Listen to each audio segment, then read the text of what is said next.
എല്ലാ കൂട്ടുകാർക്കും നമസ്കാരം. 10th കെമിസ്ട്രി ക്ലാസ്സിലേക്ക് സ്വാഗതം. നമ്മൾ 7th ചാപ്റ്ററായ some compounds of industrial importance ആണ് പഠിച്ചു വന്നത്. അപ്പോൾ കഴിഞ്ഞ ക്ലാസ്സിൽ നമ്മൾ ഹൈഡ്രോക്ലോറിക് ആസിഡ്, അതുപോലെ തന്നെ സോഡിയം ഹൈഡ്രോക്സൈഡ്, ഇങ്ങനെയുള്ള കാര്യങ്ങളൊക്കെ, അതുപോലെ ബേസിസിറ്റി, അതിനെക്കുറിച്ചൊക്കെ ഡിസ്കസ് ചെയ്തായിരുന്നു. പിന്നെ നമ്മൾ ലാസ്റ്റത്തെ ഒരു ചെറിയൊരു സെക്ഷൻ ആണുള്ളത്, അതിലേക്ക് പോവുകയാണ് കേട്ടോ.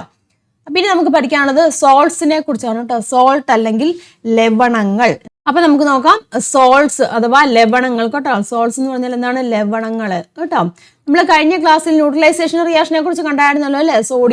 സോഡിയം അയണും അതുപോലെ തന്നെ ക്ലോറൈഡ് അയണും കൂടെ ന്യൂട്രലൈസ് ചെയ്തിട്ട് സോഡിയം ക്ലോറൈഡ് ആയിട്ട് മാറുന്നുണ്ട് ഇല്ലേ? അപ്പൊ അത് നമ്മൾ കണ്ടതാണ്. അപ്പൊ അങ്ങനെ ആവുകയാണെന്നുണ്ടെങ്കിൽ സോഡിയം ഹൈഡ്രോക്സൈഡും ഹൈഡ്രോക്ലോറിക് ആസിഡും റിയാക്ട് ചെയ്താൽ അവിടെ ഉണ്ടാകുന്ന സോൾട്ട് എന്തായിരിക്കും, അല്ലെങ്കിൽ അവിടുത്തെ ലവണം എന്തായിരിക്കും എന്ന് നമുക്ക് നോക്കാം കേട്ടോ. അത് അവിടെ എഴുതിയിരിക്കുന്നുണ്ടോ? We have learned about neutralization reaction in previous class. നമ്മൾ കണ്ടതാണ്. Which is a salt formed when sodium hydroxide react with hydrochloric acid. Sodium ഹൈഡ്രോക്സൈഡും ഹൈഡ്രോക്ലോറിക് ആസിഡും, അതായത് HCl ആസിഡും, അതുപോലെ തന്നെ എന്താണ് സോഡിയം ഹൈഡ്രോക്സൈഡ് എന്താണ്? ഒരു ആൽക്കലി ആണല്ലേ, ഒരു ബേസും ആണ്. ആസിഡും ആൽക്കലിയും കൂടെ റിയാക്ട് ചെയ്യുമ്പോൾ അവിടെ എന്തൊക്കെയാണ് ഉണ്ടാകുന്നത്? എന്തൊക്കെ ഉണ്ടാവാം? അതാ നോക്കിയോട്ടോ, ഇവിടുത്തെ ഇതാ ഇതും കൂടെ ചേർന്നിട്ട് NaCl ഉണ്ടാകുന്നുണ്ട്. NaCl, പിന്നെന്താണ് ബാക്കി OHും ഇവിടെ വരുമ്പോൾ എന്താണ് H2Oയും. മനസ്സിലായില്ല? അപ്പോൾ ഒരു സോൾട്ട് ഉണ്ടായില്ലേ, NaCl ഉണ്ടായില്ലേ? മനസ്സിലാവുന്നുണ്ടോ പറഞ്ഞത്? അപ്പം ആസിഡും ആൽക്കലിയും കൂടെ കമ്പൈൻ ചെയ്യുമ്പോൾ അവിടെ എന്തുണ്ടായി? ഒരു സോൾട്ട് ഉണ്ടായി ഇല്ലേ? അവിടെ നോക്കോട്ടോ. After dissolving sodium chloride in water, use litmus papers to test whether the solution has acidic or basic nature. അതായത് നമ്മളിപ്പോൾ എന്താണ് സോഡിയം ക്ലോറൈഡ് കിട്ടി. അപ്പോൾ ഈ സോഡിയം ക്ലോറൈഡ് ജലത്തിൽ ലയിപ്പിക്കുക. എന്നിട്ട് നമ്മൾ ലിറ്റ്മസ് പേപ്പർ ഉണ്ടല്ലോ, നീല ലിറ്റ്മസും അതുപോലെ തന്നെ റെഡ് ലിറ്റ്മസും ഒക്കെ ഉണ്ടല്ലോ, അപ്പോൾ അത് നോക്കി വെച്ച് അത് ആസിഡാണോ ബേസ് ആണോ എന്ന് നമ്മൾ ഒബ്സർവ് ചെയ്യാനാണ് പറഞ്ഞിരിക്കുന്നത്. അപ്പോൾ നോക്കിയാൽ സോഡിയം ക്ലോറൈഡ് കേട്ടോ, സോഡിയം ക്ലോറൈഡ് ആണ് എടുത്തത്. ഈ സോഡിയം ക്ലോറൈഡ് നമ്മൾ ബ്ലൂ ലിറ്റ്മസ് കേട്ടോ, ബ്ലൂ ലിറ്റ്മസിൽ കാണിക്കുകയാണെന്നുണ്ടെങ്കിൽ അതിന് ഒരു ചേഞ്ചും ഉണ്ടാകുന്നില്ല എന്ന് നമുക്ക് കാണാൻ സാധിക്കും. സോഡിയം ക്ലോറൈഡ് മനസ്സിലായല്ലോ പറഞ്ഞത്. അതുപോലെ തന്നെ സോഡിയം ക്ലോറൈഡ് എങ്ങനെയാണ്? റെഡ് കേട്ടോ, റെഡ് ലിറ്റ്മസിൽ കാണിക്കുകയാണെന്നുണ്ടെങ്കിൽ, സോഡിയം ക്ലോറൈഡ് റെഡ് ലിറ്റ്മസ് പേപ്പറിൽ കാണിക്കുകയാണെന്നുണ്ടെങ്കിൽ, അല്ലെങ്കിൽ ടച്ച് ചെയ്യിപ്പിക്കുകയാണെന്നുണ്ടെങ്കിൽ അവിടെ നമുക്ക് മനസ്സിലാക്കാൻ സാധിക്കും അവിടെ നിന്നാണ് നോ ചേഞ്ച്. അതായത് ലിറ്റ്മസ് പേപ്പറിന് എന്താണ് അവിടെ ചേഞ്ച് ഒന്നും ഉണ്ടാകുന്നില്ല. മനസ്സിലാവുന്നല്ലോ? അപ്പോൾ ചേഞ്ച് ഒന്നും ഉണ്ടാകുന്നില്ലെങ്കിൽ നമുക്ക് എന്ത് മനസ്സിലാക്കാൻ സാധിക്കും? ഇതിൻ്റെ സ്വഭാവം എന്തായിരിക്കാം? എന്ത് സ്വഭാവമായിരിക്കും? അപ്പം ബ്ലൂ റെഡ് ആവുകയാണെന്നുണ്ടെങ്കിൽ എന്താണ് നമുക്കറിയാം? എന്താണ് അസിഡിക് ആണെന്നറിയാം കേട്ടോ. അതൊക്കെ മനസ്സിലാക്കിയിരിക്കണം കേട്ടോ. ബ്ലൂ റെഡ് ആവുകയാണെന്നുണ്ടെങ്കിൽ അതെന്താണ്? അസിഡിക് ആണ് കേട്ടോ, അസിഡിക് ആണ്. അതുപോലെ തന്നെ റെഡ് ബ്ലൂ ആവുകയാണെന്നുണ്ടെങ്കിൽ അത് എന്താണ്? അത് ബേസിക് നേച്ചർ ആയിരിക്കും. ഇവിടെ എന്തെങ്കിലും ചേഞ്ച് ഉണ്ടാകുന്നുണ്ടോ? ഇല്ല. സോഡിയം ക്ലോറൈഡ് ലിക്വിഡിൽ നമ്മൾ ബ്ലൂ ലിറ്റ്മസ് പേപ്പർ വെക്കുകയാണെന്നുണ്ടെങ്കിൽ അതിന് ചേഞ്ച് ഒന്നും ഉണ്ടാകുന്നില്ല, ബ്ലൂ ആയിട്ട് തന്നെ നിൽക്കും. റെഡിൽ വെക്കുകയാണെങ്കിൽ റെഡിലും ചേഞ്ച് ഒന്നും ഉണ്ടാകുന്നില്ല. അതായത് ഇവിടെ എന്താണ് ഇതിൻ്റെ സ്വഭാവം എന്ന് പറഞ്ഞിരിക്കുന്നത്? ഇവിടെ ന്യൂട്രലാണ്. മനസ്സിലാവുന്നുണ്ടോ? ഞാൻ ന്യൂട്രൽ ആണ്. അതായത് നമുക്ക് പറയാൻ സാധിക്കും ചേഞ്ച് ഒന്നും ഉണ്ടാകുന്നില്ല എങ്കിൽ എന്താണ് ഇതിൻ്റെ സ്വഭാവം? എന്താണ്? അത് ന്യൂട്രൽ ആണ്. മനസ്സിലാവുന്നുണ്ടോ? അപ്പം സോഡിയം ക്ലോറൈഡ് എന്താണ്? ഒരു ന്യൂട്രൽ സൊല്യൂഷൻ ആണ് കേട്ടോ. സോഡിയം ക്ലോറൈഡ് എന്ന് പറഞ്ഞിരിക്കുന്നത് എന്താണ്? ഒരു ന്യൂട്രൽ സൊല്യൂഷൻ ആണ്. ഒരു ടെക്സ്റ്റ് ബുക്കിൽ കുറച്ച് കാര്യങ്ങൾ കൊടുത്തിട്ടുണ്ട്, ടേബിൾ കൊടുത്തിട്ടുണ്ട്. അപ്പോൾ അത് നമുക്കൊന്ന് കംപ്ലീറ്റ് ചെയ്യാം. Examine whether the solutions of the salts given below are acidic or basic in nature. Acidic ആണോ ബേസിക് ആണോ എന്ന് നോക്കാനാണ് പറഞ്ഞിരിക്കുന്നത് കേട്ടോ. കുറച്ച് ലവണങ്ങളുടെ ലായനിയാണ് തന്നിരിക്കുന്നത് കേട്ടോ. സോൾട്ട് സൊല്യൂഷൻ ആണ്. അതായത് ഓരോന്നിൻ്റെ സോഡിയം ക്ലോറൈഡ് അതിൻ്റെ സൊല്യൂഷൻ ആണ് കേട്ടോ. അമോണിയം ക്ലോറൈഡ്, അതുപോലെ Na2CO3 ഇതിൻ്റെയൊക്കെ എന്താണ്? സൊല്യൂഷനാണ് ഇവിടെ തന്നിരിക്കുന്നത്. ഓക്കെ ആണല്ലോ? നോക്കാം എന്താണ്? Change in the colour of the blue litmus paper when it is in contact with the solution. Blue litmus paper കേട്ടോ, ബ്ലൂ ലിറ്റ്മസ് പേപ്പർ സൊല്യൂഷനുമായിട്ട് കോണ്ടാക്ട് വരുവാണ്. സോഡിയം ക്ലോറൈഡുമായിട്ട് കോണ്ടാക്ട് വരുമ്പോൾ എന്താണ്? നമ്മൾ പറഞ്ഞു ഇല്ലേ, നോ ചേഞ്ച് ആണ്. അതുപോലെ റെഡ് ലിറ്റ്മസ് പേപ്പറുമായിട്ട് കോണ്ടാക്ട് വരുമ്പോൾ എന്താണ്? നോ ചേഞ്ച് ആണ്. അപ്പോൾ അതിൻ്റെ നേച്ചർ എന്താണ്? ദാറ്റ് ഈസ് ന്യൂട്രൽ എന്ന് പറയാം കേട്ടോ. ന്യൂട്രൽ ഇൻ നേച്ചർ എന്ന് പറയാം. ഓക്കെ ആണല്ലോ? ഇനി അമോണിയം ക്ലോറൈഡ് നമ്മൾ ബ്ലൂ ലിറ്റ്മസ് പേപ്പറിലേക്ക് കൊണ്ടുവന്നു, കോണ്ടാക്ട് ചെയ്തു. അപ്പം ബ്ലൂ ലിറ്റ്മസ് പേപ്പറിലേക്ക് കൊണ്ടുവന്നപ്പോൾ അതെന്തായിട്ട് മാറുന്നുണ്ട്? അത് റെഡ് ആയിട്ട് മാറുന്നതായിട്ട് നമുക്ക് മനസ്സിലാക്കാൻ സാധിക്കും. ഓക്കെ ആണല്ലോ? ഇനി റെഡ് ലിറ്റ്മസ് പേപ്പറിലേക്ക് കൊണ്ടുവന്നു, അമോണിയം ക്ലോറൈഡ് റെഡ് ലിറ്റ്മസ് പേപ്പറിലേക്ക് കൊണ്ടുവന്നപ്പോൾ അവിടെ എന്താണ്? അവിടെ കളർ ചേഞ്ച് ഒന്നും ഉണ്ടാകുന്നില്ല, നോ ചേഞ്ച് എന്ന് പറയാം. മനസ്സിലായല്ലോ? അപ്പൊ എന്താണ് ബ്ലൂ, ഇവിടെ എന്താണ് മാറ്റം സംഭവിച്ചത്? ബ്ലൂ റെഡായി ഇല്ലേ? ബ്ലൂ ലിറ്റ്മസ് പേപ്പർ എന്തായിട്ട് മാറിയിട്ടുണ്ട്? റെഡായി. അപ്പൊ ഞാൻ നേരത്തെ പറഞ്ഞായിരുന്നു, ഇതാ കണ്ടില്ലേ, ബ്ലൂ റെഡ് ആവുകയാണെന്നുണ്ടെങ്കിൽ അത് ഏതായിരിക്കും? അസിഡിക് ആയിരിക്കും. മനസ്സിലാകുന്നുള്ള പറഞ്ഞത്? അപ്പൊ അമോണിയം ക്ലോറൈഡ് എന്താണ് സംഭവിച്ചത്? അത് ഏത് സ്വഭാവമാണ് കാണിക്കുന്നത്? അസിഡിക് നേച്ചർ ആണ് ഇല്ലേ? അസിഡിക് നേച്ചർ ആണ്. അതായത് എന്താണ് സംഭവിച്ചത്? ബ്ലൂ ഇല്ലേ? Blue changes to red. Blue red ആയപ്പോൾ നമുക്ക് പറയാം എന്താണ്? അത് അസിഡിക് നേച്ചർ ആണെന്ന് പറയാം. ഓക്കെ ആണല്ലോ. ഇനി Na2CO3 അത് ആ ബ്ലൂ ലിറ്റ്മസ് പേപ്പറിലേക്ക് കൊണ്ടുവന്നു. അപ്പോൾ എന്താണ് അവിടെ ചേഞ്ച് ഒന്നും നമുക്ക് കാണാൻ സാധിക്കുന്നില്ല, നോ ചേഞ്ച്. അതേസമയം റെഡ് ലിറ്റ്മസ് പേപ്പറിലെ കോണ്ടാക്ട് ചെയ്തപ്പോൾ ആ റെഡ് ലിറ്റ്മസ് പേപ്പർ എന്തായിട്ട് മാറി? ബ്ലൂ ആയിട്ട് മാറി അല്ലേ? അപ്പൊ അവിടെ എന്താണ് സംഭവിച്ചത്? റെഡ് ഇല്ലേ? റെഡ് എന്തായിട്ട് മാറി? റെഡ് ബ്ലൂ ആയിട്ട് മാറി. റെഡ് ബ്ലൂ ആയിട്ട് മാറുവാണെങ്കിൽ അത് എങ്ങനെയായിരിക്കും? ബേസിക് ആയിരിക്കും, ബേസിക് ഇൻ നേച്ചർ. മനസ്സിലായല്ലോ? അപ്പൊ ഇതാണ് സോൾട്ടിന്റെ ഒക്കെ കേസിൽ. അമോണിയം ക്ലോറൈഡ് സോൾട്ടാണ്, Na2CO3 ഇതൊക്കെ സോൾട്ടാണ്. അപ്പം അത് ലിറ്റ്മസ് പേപ്പറിൽ കൊണ്ടുവരുമ്പോൾ അത് ചേഞ്ച് വരുവാണെന്നുണ്ടെങ്കിൽ നമുക്ക് മനസ്സിലാക്കാൻ സാധിക്കും അതെന്താണ്, അത് അസിഡിക് ആണോ ബേസിക് ആണോ എന്ന് മനസ്സിലാക്കാൻ സാധിക്കും. ഒരു ചേഞ്ചും വരുന്നില്ല എങ്കിൽ നമുക്ക് എന്ത് പറയാം? അത് ന്യൂട്രൽ ആണെന്ന് നമുക്ക് പറയാൻ സാധിക്കും. ഓക്കെ ആണല്ലോ? അപ്പൊ കൃത്യമായിട്ട് മനസ്സിലാക്കിയിരിക്കുക. ബ്ലൂ ടു റെഡ് ഏതെങ്കിലും ഒന്ന് നോക്കുക കേട്ടോ. ബ്ലൂ ടു റെഡ് ആണെങ്കിൽ അത് അസിഡിക് ആണ്, നേരെ തിരിച്ചാണെങ്കിൽ ബേസിക് ആണ്. അങ്ങനെ ഓർത്തിരിക്കുക കേട്ടോ. മനസ്സിലായല്ലോ? അപ്പൊ ഇതിൽ നിന്ന് നമുക്ക് എന്ത് പറയാം? ചില ലവണങ്ങൾ ഇല്ലേ? ഇപ്പൊ ഈ 3 ലവണങ്ങൾ കണ്ടു. ഇതിലെ ചില ലവണങ്ങൾ, ഇത് സോഡിയം ക്ലോറൈഡ്, അത് ജലത്തിൽ ലയിപ്പിക്കുമ്പോൾ ആസിഡിന്റെയോ ബേസിന്റെയോ സ്വഭാവം പ്രകടിപ്പിക്കുന്നില്ല. അപ്പൊ അതിനെ നമുക്ക് എന്ത് പറയാം? ന്യൂട്രൽ ലവണങ്ങൾ എന്ന് പറയാം. മനസ്സിലാവുന്നല്ലോ? ഇനി ജലത്തിൽ ലയിക്കുമ്പോൾ അത് ഹൈഡ്രോളിസിസ് നടന്നിട്ട് ആസിഡിന്റെ സ്വഭാവമാണ് കാണിക്കുന്നതെങ്കിൽ നമുക്ക് എന്ത് പറയാം? അസിഡിക് ലവണങ്ങൾ എന്ന് പറയാം. ഇനി ബേസിക് സ്വഭാവം കാണിക്കുവാണെങ്കിൽ എന്താണ്? അതിനെ നമുക്ക് എന്ത് പറയാം? അത് ബേസിക് ലവണങ്ങൾ എന്നും പറയാം. ഓക്കെ ആണല്ലോ? ആ കാര്യങ്ങളാണ് ഇതാ ഇവിടെ എഴുതിയിരിക്കുന്നത് കേട്ടോ. നോക്കാം. ഓക്കെ, certain salts കേട്ടോ, നോക്കുക. certain salts when dissolved in water do not exhibit acidic or basic nature. Such salt are called neutral salt. ഇനി salt undergo hydrolysis when dissolved in water to give an acidic solution. അതിനെ എന്ത് പറയാം? Acid salt എന്ന് പറയാം. കണ്ടല്ലേ? Ammonium chloride, അതുപോലെ NH4 ഇതൊക്കെ എന്താണ്? അസിഡിക് സോൾട്ട് ആണ് കേട്ടോ. എക്സാമ്പിൾ ഒക്കെ പഠിച്ചു വെച്ചാണ്. അസിഡിക് സോൾട്ടിന് എക്സാമ്പിൾ ന്യൂട്രൽ അല്ലേ? അതിനും എക്സാമ്പിൾ ന്യൂട്രൽ സോൾട്ടിന് എക്സാമ്പിൾ, അതുപോലെ തന്നെ ബേസിക് സോൾട്ടിന് എക്സാമ്പിൾ ഒക്കെ ചോദിക്കും. ഓക്കെ ആണല്ലോ? ഇനി salts that undergo hydrolysis when dissolved in water to give basic solution. ഒരു ബേസിക് സൊല്യൂഷൻ ആണ് നൽകുന്നത്. ജലത്തിൽ ലയിക്കുമ്പോൾ ഹൈഡ്രോളിസിന് വിധേയമായിട്ട് ബേസിക് സ്വഭാവമുള്ള ലായനിയാണ് ഉൽപ്പാദിപ്പിക്കുന്നതെങ്കിൽ അതിനെ നമുക്ക് എന്ത് പറയാം? ബേസിക് ലവണങ്ങൾ എന്ന് പറയാം കേട്ടോ. ബേസിക് സോൾട്ട് എക്സാമ്പിൾ നമ്മൾ കണ്ടു അല്ലേ? ഏതാണ്? സോഡിയം കാർബണേറ്റ്, Na2CO3, CH3CON, ഇതൊക്കെ എന്താണ്? ബേസിക് സോൾട്ടിന് എക്സാമ്പിൾ ആണ്. ഇതൊക്കെ പഠിച്ചു വെക്കോട്ടോ. എക്സാമ്പിളും കാര്യങ്ങളൊക്കെ പഠിച്ചു വെക്കുക. ഓക്കെ ആണല്ലോ? ഇനി ഒരു സോൾട്ട് എടുക്കുക. ആ സോൾട്ട് ആനയോണും കാറ്റയോണും ഉണ്ടായാലും ഇപ്പോൾ സോഡിയം ക്ലോറൈഡ് നമ്മൾ കണ്ടു, ആനയോണും കാറ്റയോണും കണ്ടു. അപ്പം ആനയോണോ കാറ്റയോണോ അല്ല, ഇവ രണ്ടുമോ ജലവുമായിട്ട് പ്രവർത്തിച്ച് ആസിഡിന്റെ സ്വഭാവമോ ബേസിന്റെ സ്വഭാവമുള്ള ലായനി ഉണ്ടാക്കുന്ന പ്രക്രിയനെ നമുക്ക് എന്ത് പറയാം? സോൾട്ട് ഹൈഡ്രോളിസിസ് എന്ന് പറയാം. അതായത് ആനയോണോ കാറ്റയോണോ ഒരു സോൾട്ട് നമ്മൾ എടുക്കണം. അപ്പോൾ അതിൽ ആനയോണും കാറ്റയോണും ഉണ്ട്. ഹൈഡ്രോളിസിസ് നടക്കുമ്പോൾ എന്താണ്? അതിൽ സ്പ്ലിറ്റ് ചെയ്യുന്നുണ്ടല്ലോ ആനയോണും കാറ്റയോണും. ഈ ആനയോണോ കാറ്റയോണോ അല്ലെങ്കിൽ രണ്ടും എന്താണ്? റിയാക്ട് ചെയ്യുന്നുണ്ട്. വാട്ടറുമായിട്ട് റിയാക്ട് ചെയ്തിട്ട് അവിടെ ഒരു സൊല്യൂഷൻ ഉണ്ടാകുന്നുണ്ട്. ആ സൊല്യൂഷൻ ബേസിക്കോ അസിഡിക്കോ ആവുകയാണെന്നുണ്ടെങ്കിൽ നമുക്ക് ആ പ്രോസസ്സിനെ എന്ത് പറയാം? സോൾട്ട് ഹൈഡ്രോളിസിസ് എന്ന് പറയാം. നോക്കിയേ, salt hydrolysis is A process by which the anions, cations or both of a salt react with the water to form a solution that has acidic or basic in nature. മനസ്സിലായല്ലോ? ഒരു ലവണത്തിലെ ആനയോണോ കേട്ടോ, ഒരു ലവണത്തിലെ ആനയോണോ അല്ലെങ്കിൽ കാറ്റയോണോ കേട്ടോ, അല്ലെങ്കിൽ എന്താണ്? ഇവ രണ്ടുമോ അല്ലെങ്കിൽ or both of salt react with water to form solution that has acidic or nature. ഇവ രണ്ടുമോ ജലവുമായിട്ട് പ്രവർത്തിച്ച് ആസിഡിന്റെ സ്വഭാവം അല്ലെങ്കിൽ എന്താണ്? ബേസിന്റെ സ്വഭാവമുള്ള ലായനി ഉണ്ടാക്കുന്ന ആ പ്രോസസ്സിനെയാണ് നമ്മൾ പറയുന്നത് സോൾട്ട് ഹൈഡ്രോളിസിസ്. മനസ്സിലായല്ലോ? അപ്പം അതും ക്ലിയർ ആക്കിയിരിക്കുക. ഇനി ഇവിടെ കൊടുത്തിരിക്കുന്നത് നോക്കിയേ, which acid and base react to produce sodium chloride? ഇതൊക്കെ പറയാം. സോഡിയം ക്ലോറൈഡ് ഉണ്ടാകണം. സോഡിയം ക്ലോറൈഡ് ഒരു സോൾട്ട് ആണല്ലോ. അപ്പം ഏത് ആസിഡും ബേസും കൂടെ റിയാക്ട് ചെയ്തിട്ടായിരിക്കണം സോഡിയം ക്ലോറൈഡ് NaCl നമുക്കിവിടെ വേണ്ടത്. അപ്പോൾ NaCl ഉണ്ടാവണമെന്നുണ്ടെങ്കിൽ ഒരു ആസിഡും ബേസും വേണം. അപ്പോൾ ഏതൊക്കെ വേണം? ദാ നോക്കുക. ഏത് ആസിഡാണ് നമ്മൾ പഠിച്ചിട്ടുള്ള ആസിഡുകളൊക്കെ ഇല്ലേ? അപ്പോൾ അതിൽ Cl ഉള്ള ആസിഡ് ഏതാണ് വരുന്നത് നോക്കുക. ഏത് വരും? HCl വരികയല്ലേ? HCl ആസിഡാണ് ഇല്ലേ? ഇനി Na വരുന്ന ബേസ് ഏതാണ്?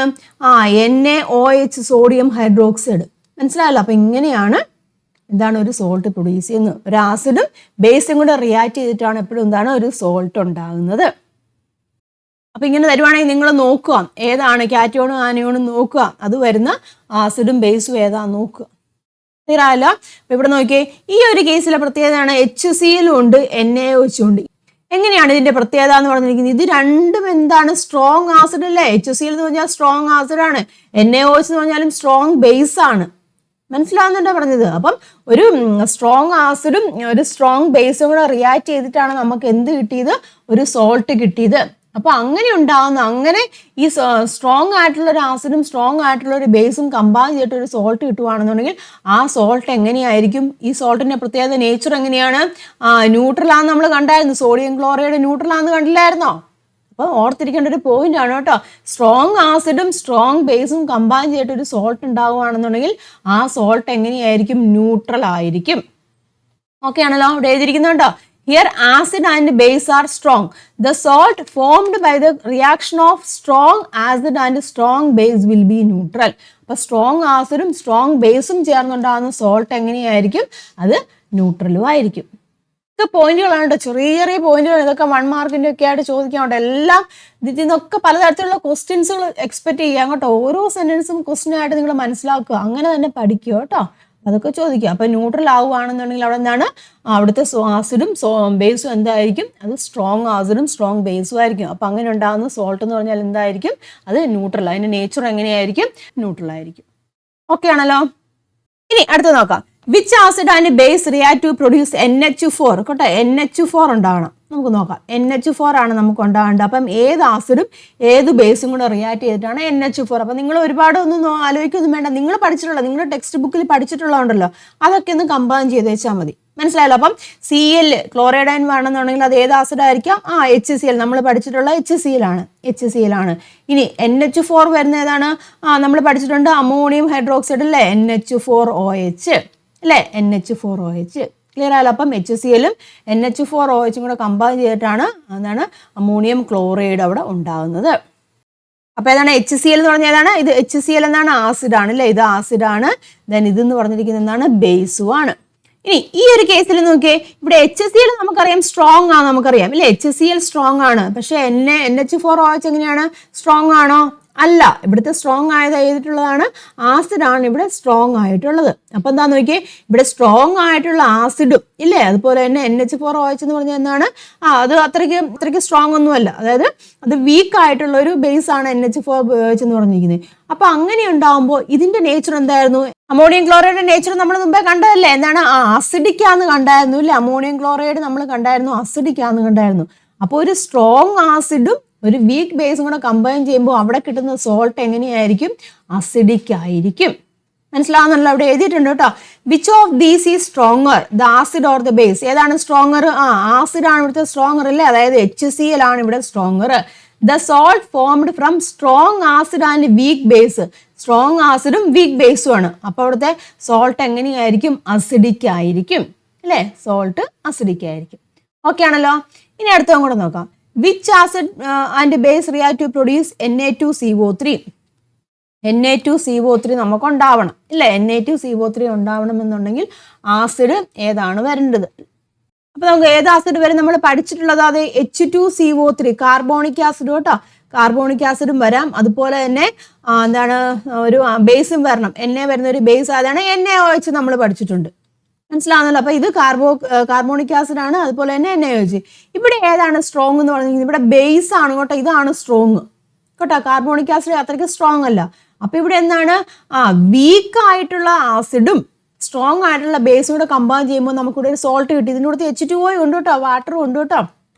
ഇവിടെയൊക്കെ അതിന് കൊടുത്ത് കമ്പൈൻ ചെയ്തിട്ട് വാട്ടർ കൂടെ വരുന്നുണ്ട് കേട്ടോ.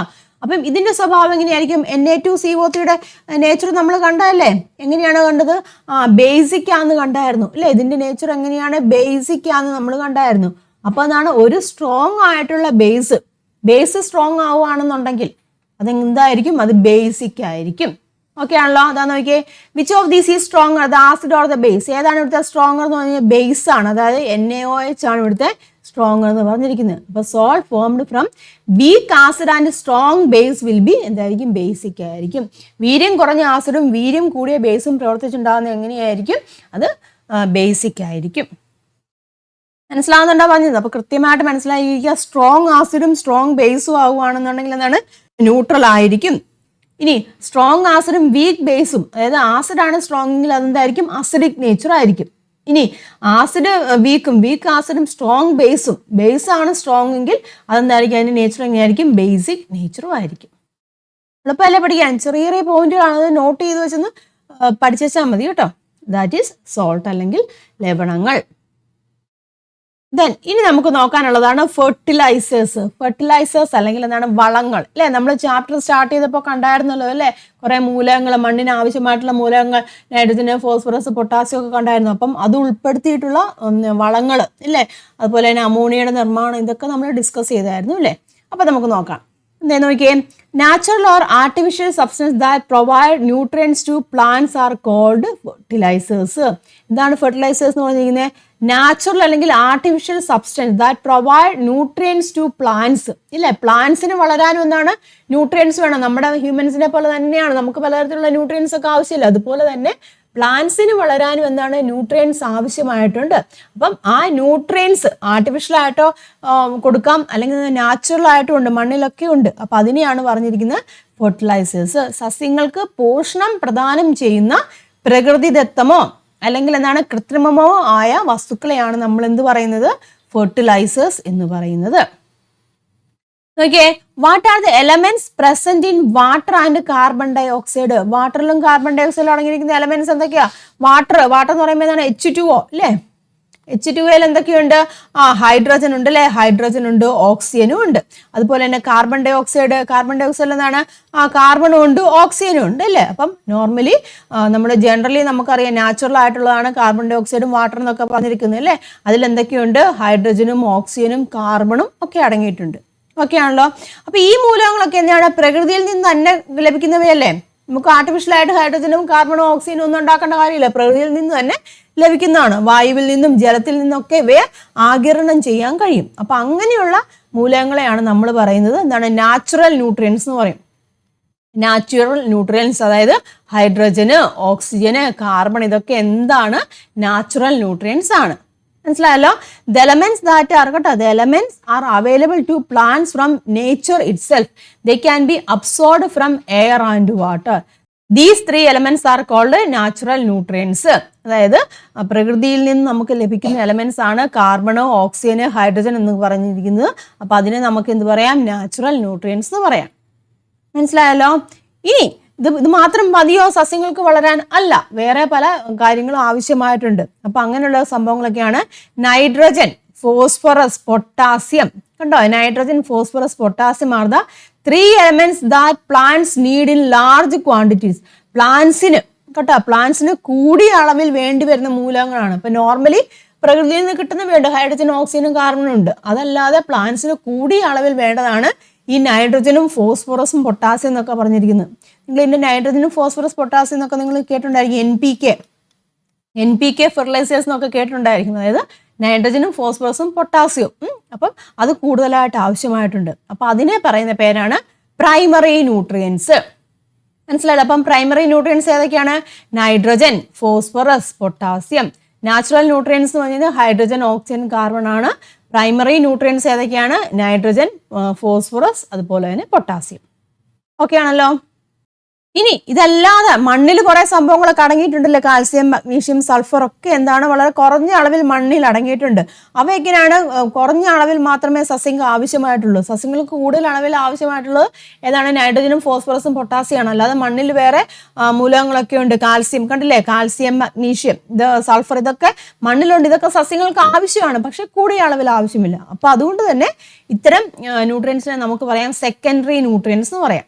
Okay, the soil contains low amount of calcium, magnesium and sulfur. Plants need these only in small amounts. These 3 elements are called secondary nutrients. അപ്പോൾ സെക്കൻഡറി ന്യൂട്രിയൻസിന് എക്സാമ്പിൾ ഏത് പറയാം? Calcium, magnesium, sulphur. അത് വളരെ കുറഞ്ഞ അളവിൽ മതി. ഇനി ചില എലമെൻസുകളുണ്ട്, വളരെ കുറച്ച് മാത്രം ആവശ്യമാണ്, പക്ഷെ അത് വളരെ കുറച്ച് മാത്രം ആവശ്യമായിട്ടുള്ളൂ, തീരെ കുറച്ച് മാത്രം. അപ്പൊ അതിനെ നമുക്ക് പറയാം മൈക്രോ ന്യൂട്രിയൻസ് പറയാം. മൈക്രോ ന്യൂട്രിയൻസ്, അയണ്, മാംഗനീസ് ഒക്കെ മൈക്രോ ന്യൂട്രിയൻസ് ആണ്. അത് ആവശ്യമുണ്ട്, പക്ഷെ വളരെ ചെറിയ അളവിൽ മതി. അപ്പൊ അതിനെ നമുക്ക് എന്ത് പറയാം? Micro nutrients. ഉണ്ടല്ലോ, some elements are needed to plants only in very small amounts. ചില എലമെന്റ്സ് എങ്ങനെയാണ്? വളരെ കുറഞ്ഞ അളവിൽ മതി. അപ്പൊ അതിനെ നമുക്ക് എന്ത് പറയാം? മൈക്രോ ന്യൂട്രിയൻസ് എന്ന് പറയാം. അപ്പൊ മൈക്രോ ന്യൂട്രിയൻസിന് എക്സാമ്പിൾ ഏതാണ്? അയണും മാംഗനീസും. ഓക്കെ ആണല്ലോ. അപ്പൊ ന്യൂട്രിയൻസിനെ കുറിച്ച് ഒരു ഐഡിയ കിട്ടിയല്ലോ. നമ്മൾ ആദ്യമേ കണ്ടു നാച്ചുറൽ ന്യൂട്രിയൻസ് ഇല്ലേ? നാച്ചുറൽ ന്യൂട്രിയൻസിന് എക്സാമ്പിൾ ഏതൊക്കെയാണ്? കാർബൺ, ഓക്സിജൻ, ഹൈഡ്രജൻ ഇല്ലേ? പിന്നെ എന്താണ് പറഞ്ഞത്? പ്രൈമറി ഇല്ലേ? പ്രൈമറി ന്യൂട്രിയൻസ് കണ്ടു. പ്രൈമറി ന്യൂട്രിയൻസ് പറയുമ്പോൾ NPK ഇല്ലേ? Nitrogen, phosphorus, potassium. പിന്നെ എന്താണ് പറഞ്ഞത്? സെക്കൻഡറി ഇല്ലേ? സെക്കൻഡറി ന്യൂട്രിയൻസ് പറഞ്ഞു. സെക്കൻഡറി ന്യൂട്രിയൻസിന് എക്സാമ്പിൾ ഏതാണ് വരുന്നത്? കാൽസ്യം ഇല്ലേ? Magnesium, sulphur. ഓക്കെ ആണല്ലോ. പിന്നെ എന്താണ് പറഞ്ഞത്? മൈക്രോ ന്യൂട്രിയൻസ് എന്ന് പറഞ്ഞില്ലേ? മൈക്രോ ന്യൂട്രിയൻസ്, അത് എക്സാമ്പിൾ ഏതൊക്കെയാണ്? അയൺ ഇല്ലേ? അയൺ ഉണ്ട്. അതുപോലെ തന്നെ മാംഗനീസ്, അയണ്, മാംഗനീസ് ഒക്കെ ഏതാണ്? മൈക്രോ ന്യൂട്രിയൻസിന് എക്സാമ്പിൾ ആണ്. ഇതൊക്കെ എന്താണ്? സസ്യങ്ങൾക്ക് ആവശ്യമായിട്ടുള്ളത്. അതിൽ ഏറ്റവും കൂടുതലായിട്ട് ആവശ്യമുള്ള ഏതാണ്? NPK കേട്ടോ. NPK ആണ് ഏറ്റവും കൂടുതലായിട്ട് ആവശ്യമുള്ളത്. Nitrogen, phosphorus, potassium. അപ്പൊ ഇത്രയും ഓക്കെ ആണല്ലോ. ഇനി അടുത്ത് എന്താണ് പറഞ്ഞിരിക്കുന്നത് നോക്കിയേ. ഇനി എന്താ നോക്കിയേ, can plants utilize fertilizers that are insoluble in water? ജലത്തിൽ ലയിക്കാത്ത രാസവളങ്ങൾ സസ്യങ്ങൾക്ക് ഉപയോഗിക്കാൻ പറ്റുമോ? ഇല്ല, ജലത്തിൽ ലയിക്കാത്തവ സസ്യങ്ങൾക്ക് ഉപയോഗിക്കാൻ സാധിക്കില്ല. If a fertilizers decomposes too quickly will be beneficial to plants? Fertilizers പെട്ടെന്ന് വിഘടിച്ചു, അത് നമ്മൾ മണ്ണിൽ ഇട്ടപ്പോഴേ തന്നെ അത് പെട്ടെന്ന് വിഘടിച്ചു പോവുകയാണെങ്കിൽ അതും സസ്യങ്ങൾക്ക് പ്രയോജനപ്പെടുത്താൻ സാധിക്കുമോ? ഇല്ല. എല്ലാത്തിനും ഒരു ഇതുണ്ടല്ലോ, ഒരു ടൈം ലിമിറ്റ് ഉണ്ട്. അപ്പം എന്താണ്? ഇൻസോളിബിൾ ആയിട്ടുള്ളതൊന്നും നമുക്ക് ഉപയോഗിക്കാൻ പറ്റില്ല. സോളിബിൾ ആണ് വാട്ടറിൽ. പ്ലാന്റ്സിന് നമ്മൾ വെള്ളം ഒഴിച്ച് കഴിയുമ്പോൾ ആ വെള്ളത്തിലൂടെ അബ്സോർവ് ചെയ്തെടുക്കും അല്ലേ? അതുപോലെ തന്നെ എന്താണ്? പെട്ടെന്ന് ഡീകമ്പോസ് ചെയ്യുന്ന പ്ലാന്റ്സിന് അത് ഉപയോഗിക്കാൻ പറ്റുമല്ല. ഓക്കെ ആണല്ലോ. ഇനി അപ്പൊ അങ്ങനെ ആവുകയാണെന്നുണ്ടെങ്കിൽ ഫെർട്ടിലൈസേഴ്സിന് ഉണ്ടായിരിക്കേണ്ട എസെൻഷ്യൽ ആയിട്ടുള്ള ക്വാളിറ്റീസ് എന്തൊക്കെയാണെന്നാണ് നമ്മൾ നോക്കാൻ പോകുന്നു കേട്ടോ. എസെൻഷ്യൽ ക്വാളിറ്റീസ് കേട്ടോ ഓഫ് ഫെർട്ടിലൈസേഴ്സ്, രാസവളങ്ങൾക്ക് ഉണ്ടായിരിക്കേണ്ട ഗുണങ്ങൾ. ഓക്കെ, എന്തൊക്കെയാണ്? The elements present in the compounds in fertilizer should be easily available to plants. അതായത് വളത്തിലെ സംയുക്തങ്ങളിൽ അടങ്ങിയിരിക്കുന്ന മൂലകങ്ങൾ അല്ലെ? വളം ഉണ്ടല്ലോ, അതിൽ പല പല സംഭവങ്ങളൊക്കെ ഉണ്ടല്ലോ, അതിൽ മൂലകങ്ങൾ, സോഡിയം, പൊട്ടാസ്യം, അങ്ങനെ മൂലകങ്ങളൊക്കെ ഉണ്ട്. അതൊക്കെ എങ്ങനെയായിരിക്കണം? പെട്ടെന്ന്, അതായത് അനായാസം, ഈസി ആയിട്ട് എന്താണ് അവൈലബിൾ ആയിരിക്കണം പ്ലാന്റ്സിന്. അതായത് പെട്ടെന്ന് വിഘടിച്ചു പോകുന്നു അല്ലെങ്കിൽ ഇൻസോളിബിൾ ആയിട്ടൊന്നും പറ്റില്ല എന്ന്. ഇനി the fertilizers should be soluble in water. Fertilizers എങ്ങനെയാണ്? ജലത്തിൽ ലയിക്കുന്നതായിരിക്കണം. Then the compounds in fertilizers must be stable and remain in the soil for a long time, making them available to plants. വളത്തിലെ സംയുക്തങ്ങൾ സ്ഥിരതയുള്ളതായിരിക്കണം, സസ്യങ്ങൾക്ക് ലഭ്യമാകുന്ന രീതിയിൽ ദീർഘനാൾ മണ്ണിൽ നിലനിൽക്കുന്നതുമായിരിക്കണം. പറഞ്ഞില്ല, പെട്ടെന്ന് ഡീകമ്പോസ് ചെയ്ത് പോയാൽ അത് ഉപയോഗിക്കാൻ പറ്റുമോ? അപ്പൊ മണ്ണിൽ കുറെ നാളും ഇങ്ങനെ നിൽക്കുന്ന സ്ഥിരതയുള്ള എന്താണ് കോമ്പൗണ്ട്സ് ഒക്കെ ആയിരിക്കണം ഫെർട്ടിലൈസേഴ്സിലും ഉണ്ടായിരിക്കേണ്ടത്. Then they should not cause significant variations to the pH of the soil. ഇപ്പം നമ്മൾ ഫെർട്ടിലൈസേഴ്സ് ആഡ് ചെയ്തപ്പം മണ്ണിനൊരു സ്വാഭാവിക pH ഉണ്ട്, ആ pHന്റെ വ്യതിയാനം അവിടെ ഉണ്ടാകാൻ പാടില്ല. Then they should not be toxic to plants. സസ്യങ്ങൾക്ക് അത് ടോക്സിക് ആകാനും പാടില്ല. അപ്പം അങ്ങനെയൊക്കെയുള്ള ഫെർട്ടിലൈസേഴ്സ് ആയിരിക്കണം നമുക്ക് ഉപയോഗിക്കേണ്ടത്. നോക്കിയേ, chemical fertilizers are used to make the primary nutrients available to plants in their right quantities. അതായത് രാസവളങ്ങളൊക്കെ നമ്മൾ ചേർക്കാറില്ല. അപ്പം ഈ NPK പോലുള്ളതൊക്കെ നമുക്ക് ആവശ്യത്തിന് കിട്ടുന്നില്ലെങ്കിൽ അത് രാസവളങ്ങളുടെ രൂപത്തിൽ നമ്മൾ ചേർക്കാറുണ്ട്. അപ്പോൾ അത്തരം ഫെർട്ടിലൈസേഴ്സിനെ നമ്മൾ നൈട്രജൻ വളങ്ങൾ എന്ന് പറയാറുണ്ട്. Nitrogen fertilizers, phosphate fertilizers, potash fertilizers, അങ്ങനെയായിട്ട് ഡിവൈഡ് ചെയ്തിട്ടുണ്ട് കേട്ടോ.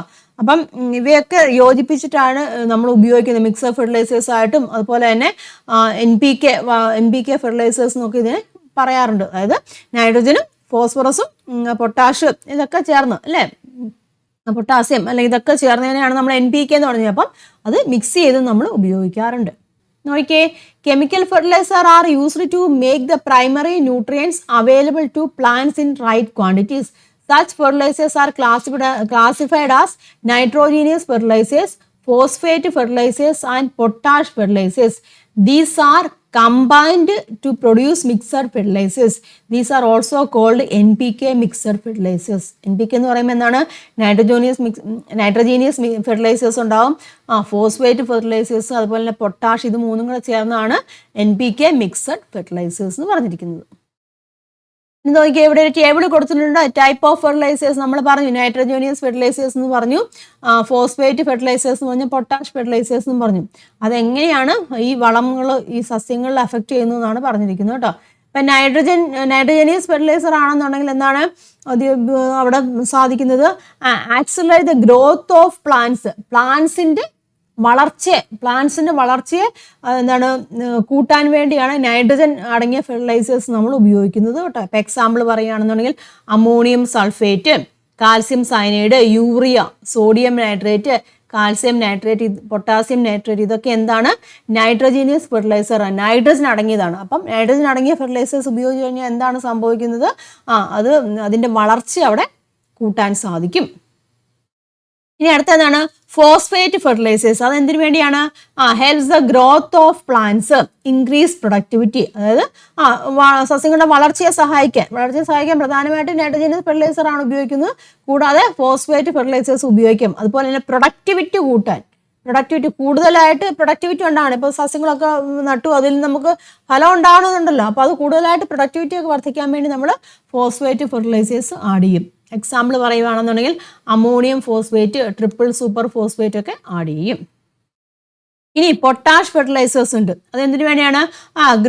ഗ്രോത്ത്, പ്ലാന്റ്സിൻ്റെ ഒക്കെ ഗ്രോത്ത്. അപ്പം ഇത് മൂന്നും ഗ്രോത്തിനെ ഹെൽപ്പ് ചെയ്യും. പക്ഷെ ഓരോന്നിനും ഓരോ ഇതുണ്ട് കേട്ടോ. ഗ്രോത്തിനെ പ്രധാനമായിട്ടും നൈട്രജനിയസ് ആണ് ഉപയോഗിക്കുന്നത്. പിന്നെ എന്താണ്? ഇൻക്രീസ് പ്രൊഡക്ടിവിറ്റി, അതുപോലെ ബൂസ്റ്റ് ഇമ്മ്യൂണിറ്റി കൂട്ടാനും ഒക്കെ എന്താണ്? പൊട്ടാഷ് ഫെർട്ടിലൈസേഴ്സ് ഉപയോഗിക്കുന്നുണ്ട്. അപ്പോൾ പൊട്ടാഷ് ഫെർട്ടിലൈസേഴ്സ് ഗ്രോത്തും കൂട്ടുന്നുണ്ട്, അതുപോലെ പ്രൊഡക്ടിവിറ്റിയും കൂട്ടുന്നുണ്ട്, ഇമ്മ്യൂണിറ്റിയും ഒക്കെ കൂട്ടുന്നുണ്ട്. ഞാൻ എക്സാമ്പിൾ ഇതാ നോക്കിയേ. പൊട്ടാസ്യം ക്ലോറൈഡ് ഉണ്ട്, potassium sulphate, potassium magnesium sulphate കേട്ടോ. ഇതൊക്കെ എന്താണ്? പൊട്ടാഷ് ഫെർട്ടിലൈസേഴ്സ് ആണ്.